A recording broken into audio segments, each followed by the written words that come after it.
bagus dalam perawatan rumah sakit. Nah, selanjutnya ada penanganan luka terbuka dalam tubuh. Kalau luka terbuka ini tidak baik. Dicuci. Ya, dicuci pakai air atau pakai alkohol. Ya, alkohol. Ya, terus habis itu nah ini apa?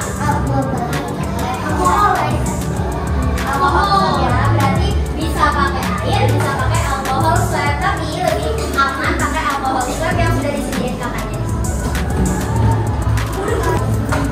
Nah, habis dibersihkan pakai air mengalir dan alkohol swab, habis itu ditambahkan dengan betadine. Jadi maka betadine-nya nggak boleh di dalam ya, harus di pinggirnya. Misal ini kan kakak ada luka ya, nah berarti di pinggir-pinggirnya aja, nggak boleh di tengah-tengah lukanya. Selanjutnya ada habis di betadine, habis itu ditutup pakai perban. Habis ditutup pakai perban, direndam lagi dengan pinter. Nah ini contoh penanganannya ya, pakai video. Kita semua dan menyebabkan jari kita teriris. Pada akhirnya kita akan panik dan meminta pertolongan. Lalu apa sih yang harus dilakukan untuk mengatasinya? Pertama, bersihkan luka menggunakan air mengalir. Lalu tekan luka bukan dengan kapas, tetap menggunakan kasar ataupun kain yang bersih. Lalu tinggal tutup menggunakan plester.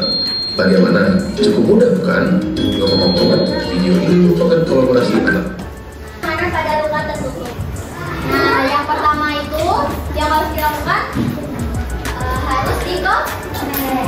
Ya, jadi kalau misalnya ada lebam itu kalian harus kompres dulu. Baru habis itu ditambahkan dengan salep pereda nyeri ya. Habis itu baru dikorban. Harus